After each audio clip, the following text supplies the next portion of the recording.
आइए दो बिल्कुल अलग कहानियों पर नजर डालते हैं जिनमें एक ही शक्तिशाली थीम है। ये सवाल सदियों से पूछा जा रहा है, हमारी पौराणिक कथाओं से लेकर आज की थ्रिलर कहानियों तक। कुछ कहानियां कहती हैं कि जब बुराई हद पार कर देती है तो खुद ब्रह्मांड उसे जवाब देता है। चलिए शुरुआत करते हैं एक दिव्य योजना से, श्री कृष्ण की कहानी से।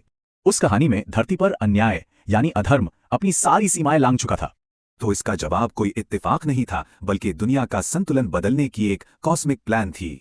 श्री कृष्ण का मकसद सिर्फ राक्षसों को हराना नहीं था, बल्कि धर्म, प्रेम और ज्ञान को फिर से स्थापित करना था।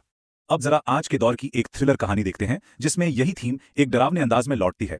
संकेत, एक कामयाब उद्योगपति को एक ऐसा प्रोजेक्ट मिला जिसमें मुनाफा तो था पर कीमत बहुत बड़ी थी। मुनाफे के लिए अपने उसूलों को दांव पर लगाना।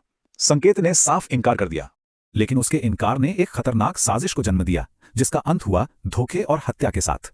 मगर कहानी यहीं खत्म नहीं हुई। मौत के बाद संकेत की आत्मा बदला लेने के लिए लौट आई। लेकिन बदला लेने से पहले भी उसकी आत्मा ने अपना आखिरी वादा पूरा किया, अनाथालय को दान देकर। फिर उसने साजिश करने वालों को एक एक कर खत्म किया और अपना बदला आग से पूरा किया।